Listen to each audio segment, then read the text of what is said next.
چې دغه پیپ یو انچ پنجاب ته پرې نه دی عوامي نیشنل پارټي به دې سره اوږده پروګرام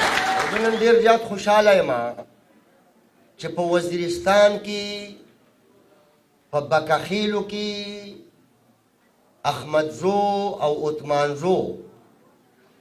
او ټولو کامونو یوه لویه جرګه کړې ده او په هغه جرګه کې دغې ټولو کامونو فیصله کړې ده چې په وزیرستان کې کم قدرتي ګیس راوتی دی دغه ګیس به اول وزیرستان ته ملاویږي بیا به پښتونخوا ته ملاویږي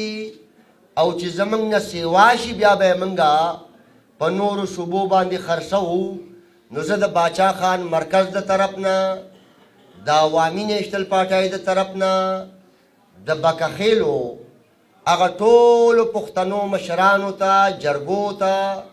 چې نن یې په بکخیل کې لویه جرګه کړې ده دا ډاډګیرنه ورته ورکوم چې دغه پیپ او زه د دې پروګرام په وساطت سره ټولو پښتنو ځوانانو ته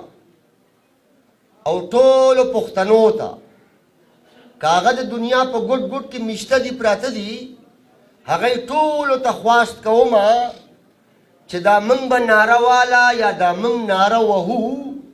چې خپله خاوره خپل اختیار نه منو د بل اختیار نن د وزیرستان ولس په عملي توګه باندې په دغه ناره چې قامي ناره ده د پښتنو ناره ده د دې خاورې ناره ده د دې قام ناره ده د دې قام د بچو ناره ده په هغه ناره باندې روان دي ټولو پښتنو ته خواست کوم چې د بکخیل او د وزیرستان دغې ټولو پښتنو سره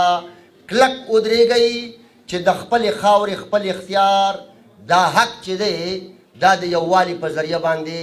حاصل کو انشاءالله که خیر